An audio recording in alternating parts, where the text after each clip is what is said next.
वहाँ पर एक वेटनरी कॉलेज है, मैं वहाँ पर छात्र हूँ। कुल मिला के मैं ढोर डॉक्टर हूँ। जी हाँ, ये हमारी आइडेंटिटी है, ढोर डॉक्टर हूँ। अब हमारे केसेस भी अजीब अजीब आते हैं। मतलब पर्चे में नाम लिखना रहता है ओनर का और बीमारी लिखनी रहती है जानवर की। मिसाल के तौर पर नाम रामलाल, बीमारी पूंछ में सूजन। अभी फाइनल ईयर में हूं। तो मैं जब गांव से आया तो मैं श्रीकांत भैया जैसा गोरा था। ये कालेपन का राज मैं आपको एक क्षण में बताना चाहता हूं कि घर से निकल कर कॉलेज गए जी जब, सुंदरी समूह देख मन हरिया गया। घर से निकल कर कॉलेज गए जी जब, सुंदरी समूह देख मन हरिया गया। नागिन से केस और हिरनी सी चाल देख, नयन सरोवर में तेरे तरिया गया। और खड़ा रहा धूप में मैं जेठ की तपन में जी, राह तेरा देख मेरा तन करिया गया। और प्रेम पत्र भेजा जब घर के पते पे, तेरे बाप ने भी पीटा और भाई गरिया गया। बाप ने भी पीटा और भाई गरिया गया। इसी हास्य की पंक्तियों के साथ जोरदार तालियों से आह्वान कीजिए आदरणीय कुशाल राजपूत जी राजस्थान से।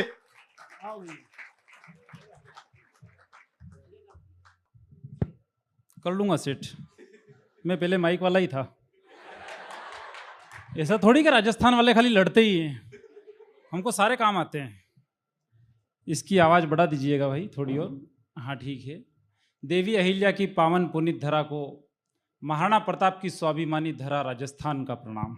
वाह क्या बात है। 3-4 लोगों ने तालियां बजाई, इतने में अपना काम चल जाएगा।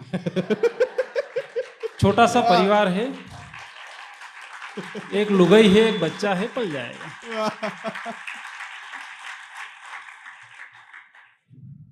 प्रणाम करता हूं मैं माँ सरस्वती को, सम्मानीय मंच को, सम्मानीय श्रोताओं को, कवि साथियों को, और ख़ास धन्यवाद भाई अवनीश को कि हमको यहाँ पर आमंत्रित किया। जब सर हमारे एफएम वाले सर, क्या नाम है, क्या नाम था? दिलीप जी हैं? दिलीप जी। हाँ दिलीप जी उस समय जब आए स्पीच देने के लिए तो भावुक हो गए।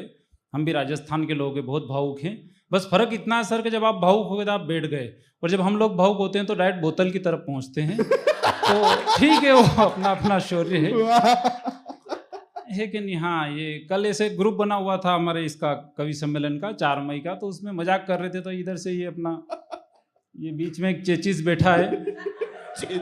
हाँ, तो ये चेचिस उधर से मैसेज कर रहे हैं कि यार बना साहब उधर से आओ तो सेव परमल लेते आना। अरे मैंने कहा मेरी इज्जत तो रख ले, तो मंगा ही रहा तो एक आध पौवा वगैरह मंगवाता। राजस्थान से आ रहा हूँ और सेव परमल मंगा रहा है। तो मैं प्रणाम करना चाहता हूँ, विशेषकर इस मोहल्ले की अच्छी ताजगी दिख रही है। ऐसा लग रहा है जैसा सीमा हैदर के देवर बैठे हैं। तो सीमा हैदर के देवरों को विशेष प्रणाम, तथा कुछ सीमा हैदर की नंदे बैठी है। ये इस चक्कर में थे कि देवरानियां बोलेंगे। तो प्रणाम करता हूं मैं। अजीब अजीब विषय भी देश में छिड़ जाते हैं। वो सीमा हैदर अपने यहाँ पर आई तो पगला गए सारे, चैनल वालों से लेकर के सोशल मीडिया पर बाढ़ सी आ गई।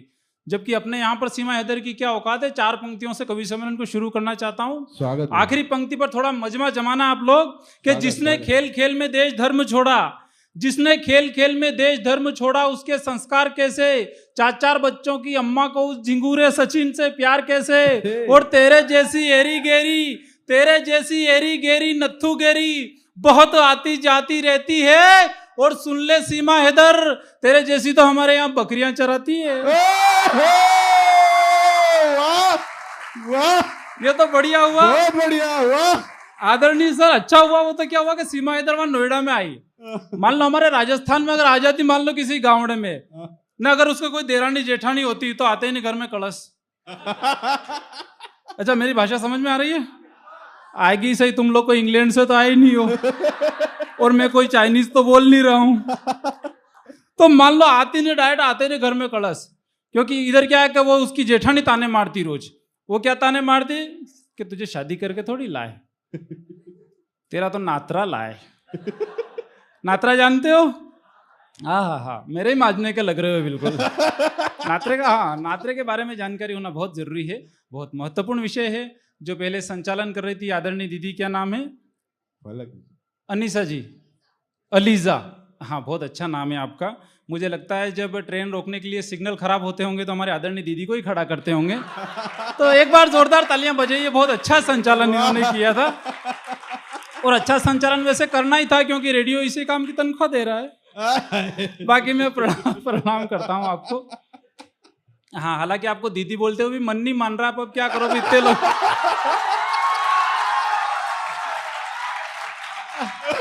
वार्ड नंबर 5 वालों, तुम सुरक्षित नहीं जाने दोगे मुझे घर। तो सीमा हैदर जो है, मान लो उसके घर में कलश, तो उसको ताने मारती कि तुझे तो नाता लाए, तुझे शादी करके थोड़ी लेकर के आए। तो नाता जो है अलीशा जी, बहुत पुराना सिस्टम है ये, और नाता बहुत अच्छी चीज है। नाता होना चाहिए क्योंकि हम सनातन धर्म को मानते हैं। आप लोगों ने रामायण पढ़ी होगी, अरण्यकांड में बाबा तुलसीदास लिखते हैं कि जब एक दृश्य आता है, मर्यादा पुरुषोत्तम प्रभु राम और भगवान लक्ष्मण जब वन में रहते हैं, और उधर से रावण की बहन शूर्पणखा आती है, और वो जब उनको प्रपोज करती है और लक्ष्मण जी से कहती है कि विल यू मैरी मी, तो वो बिल्कुल मना कर देते हैं क्योंकि वो भगवान थे, इसलिए उन्होंने मना कर दिया। हालांकि यही ऑफर बंदा अगर देता तो अपन कहता आवा दो, चलेगा। तो उसमें एक दृश्य आता है, तो बाबा तुलसीदास लिखते हैं कि रुचिर रूप धरी प्रभु पही जाही, बोली बचन बहुत मुस्काई, तो सम पुरुष न मो सम नारी, यह संजोग विधि रचा बिचारी। हाय हाय वाह। हाँ, हालांकि समझ में खाली अपने दोनों के ही आई है, और बाकी ऐसे बीच बीच में क्या कि बाबा करते रहना तो मेरे दाल भी गलती रहेगी। हाँ, तो के नमन उन सैनिकों को जो सरहद पे अपनी जान रखते हैं, नमन उन सैनिकों को जो सरहद पे अपनी जान रखते हैं, हर घड़ी हर पहर बस हमारा ध्यान रखते हैं, और वो होंगे और कोई, वो होंगे और कोई, वो होंगे और कोई जो अपने दिलों में महबूब को रखते हैं। हम तो अपने दिल में केवल हिंदुस्तान रखते हैं। वाह वाह वाह, क्या बात है। ढंग की पंक्तियां ये 4 ही थी अपने पास। अब वापस अपन अपने चान्यावेड़ पे आएंगे। मेरा, हाँ, कॉलेज में मुझे बुलाया, इस कैंपस में बहुत बहुत धन्यवाद ज्ञापित करता हूँ आपको, क्योंकि पढ़ने के लिए तो कभी कॉलेज आ नहीं पाए, पर कम से कम आपने कविता सुनाने के लिए आमंत्रित कर दिया, इसीलिए आपको धन्यवाद ज्ञापित करता हूँ। मैं कोशिश करूंगा कि ऐसी ही भाषा बोल सकूं जो आप लोगों को समझ में आए। और कॉलेज के प्रकरण से मुझे याद आया कि मैं स्कूल में जरूर पढ़ाता था। जिस स्कूल में मैं पढ़ाता था अब वो बंद हो गया है क्योंकि उसमें मैं पढ़ाता था। बाकी के शिक्षकों द्वारा पढ़ाए गए छात्र जब कहीं बाजार में या सार्वजनिक जगह पे मिलते हैं तो अपने टीचर के धोख लगाते हैं, और मेरे द्वारा पढ़ाए गए छात्र जब कहीं सार्वजनिक जगह पर या किसी कार्यक्रम में मिलते हैं तो बड़े आदर के साथ कहते हैं कि सर बीड़ी है कहीं बीड़ी। अपन ने ऐसी ही शिक्षा उन लोगों को दी है कि मेरे जख्मों को वो हंस करके कुछ यूं सीती है, मेरे जख्मों को वो हंस करके कुछ यूं सीती है। अगली पंक्ति पर वापस उठाना लगना चाहिए कि रेडियो एफएम का शानदार कार्यक्रम हो रहा है कि मेरे जख्मों को वो हंस करके कुछ यूं सीती है। मैं तो पीता हूं केवल चाय और मेरी गर्लफ्रेंड बीड़ी पीती है। कि मेरे मोहल्ले में रहती थी एक आइटम, जोरदार आइटम, तो जानते हो नहीं? हाँ, वार्ड नंबर 5 वालों ने तो पीएचडी कर रखी है। तुम लोग ऊपर से नरेंद्र मोदी हो रहे, तुम्हारे अंदर दिग्विजय सिंह की आत्मा भटक रही है। कि मेरे मोहल्ले में रहती थी एक आइटम, जोरदार, करती थी मुझसे रोज आंखें चार, ना शनिवार ना इतवार, सीधा तिरछी नजरों से वार, उसके नैनों की कटार हुई मेरे जिगर के आर पार। मैं भी गया दिल हार, मैंने भी किया प्रेम का इकरार इजहार, हुआ मुझे भी प्यार प्यार प्यार प्यार प्यार प्यार प्यार।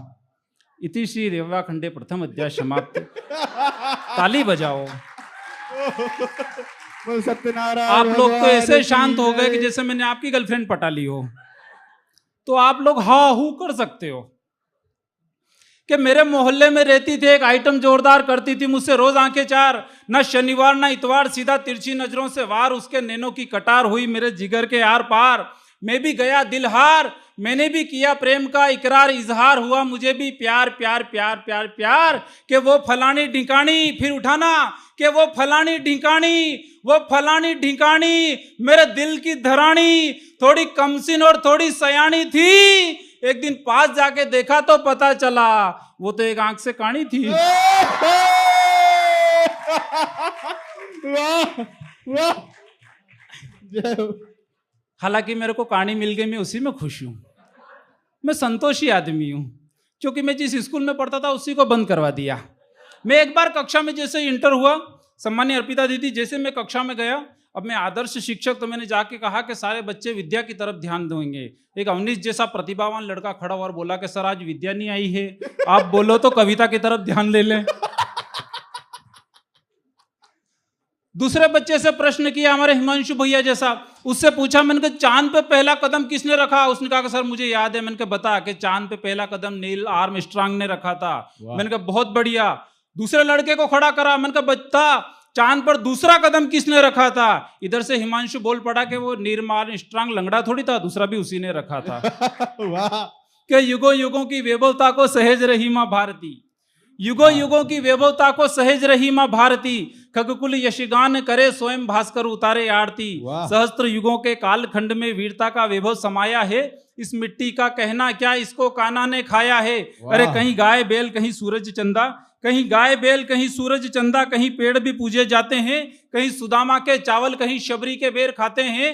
अरे निवाला समझ के सूरज निकला, ऐसे वीर हनुमान हुए, गुरु दक्षिणा में दिया अंगूठा, वो एकलव्य महान हुए। अरे जीवन दर्शन जहां वेदों में, जीवन दर्शन जहां वेदों में और राह दिखाती गीता है, कहीं जौहर में पद्मिनी, कहीं हल के नीचे सीता है। वो लानत है उस पुष्प पर, लानत है उस पुष्प पर, लानत है उस पुष्प पर, जो टहनी से टूटकर खिला। धन्य हुआ मेरा जीवन जो भारत भूमि पर जन्म मिला, धन्य हुआ मेरा जीवन जो भारत भूमि पर जन्म मिला। हमारे हिमांशु भैया जी क्या है, ये वीर रस के कवि है। हालांकि दिखते बिना रस के कवि हैं, पर है वीर रस के कवि है। अब एक बार ऐसे पिछली बार इंदौर में कवि सम्मेलन करने के लिए आए, तो इनसे ओपनिंग करवा दी। अब जैसे ही आए तो पहली मंच पे दे धड़ाधड़ वीर रस की कविताएं। एक कविता में पाकिस्तान को उधेड़ दिया, दूसरी में मोदी जी के माथे आ गए, तीसरी में वहां चाइना पहुंच गए। अब इसी प्रकार से बैठे थे हमारे शिवा इंदौरी जैसे भाई साहब बैठे थे, तो उनको बिल्कुल जोश आ गया। तो बोलो भाई साहब मैं जा रहा हूँ पाकिस्तान को निपटने के लिए। अरे मैंने कहा रुको तो से भाई साहब, नहीं आप, अब मैं इस देश के लिए बलिदान होना चाहता हूं। मैंने कहा मेरी शुभकामनाएं आपके साथ है। प्रभाव देखो हिमांशु भाई की कविताओं का। अब वो बंदा ताव में आके जोश जोश में यहां से निकल तो गया, जैसे ही सरवटे बस स्टैंड पे पहुंचा और वापस मुझे फोन लगा रहा है कि बना साहब मैं जा रहा हूं। मैंने कहा मेरी शुभकामनाएं आपके साथ है। बोला भाई साहब मैं जा तो रहा हूं, पर ये बताओ मेरे पाकिस्तान जाने का किराया कौन देगा? तो ये तो अपने इंदौर का वीर रस है भाई साहब। तो मैं तो कह रहा हूं कि वीर रस की कविताओं के लिए जोर जोर से दहाड़े पाड़ने की जरूरत ही नहीं है। अपन ज्यादा जोर से दहाड़े तो अपने दांतड़े बाहर निकल आए। तो वीर रस को सस्ते में भी कहा जा सकता है कि मैकदे की महक से मन का मयूर मचले तो जाम बदल देना। मैकदे की महक से मन का मयूर मचले तो जाम बदल देना, जिससे अपनी पहचान विलुप्त होने लगे वो काम बदल देना। और भारतीय सेना को छोड़ पाकिस्तान तू तो मुझसे निपट ले। अरे इमरानिया कौन शिवा भैया? इमरानिया। मान लो अपने मोहल्ले में किसी से लड़ाई ने, उसका नाम गोपाल तो गोपालिया, राहुल तो राहुलिया। अपने पाकिस्तान से लड़ाई तो काय को सम्मान दे अपन? तो इमरानिया। के मैकदे की महक से मन का मयूर मचले तो जाम बदल देना, जिससे अपनी पहचान विलुप्त होने लगे वो काम बदल देना। और भारतीय सेना को छोड़ पाकिस्तान तू तो मुझसे निपट ले। अरे इमरानिया तुझसे मैं भैंसों के पोटे नहीं डलवाऊं तो मेरा नाम बदल देना। तो वीर रस को इस प्रकार से भी कहा जा सकता है।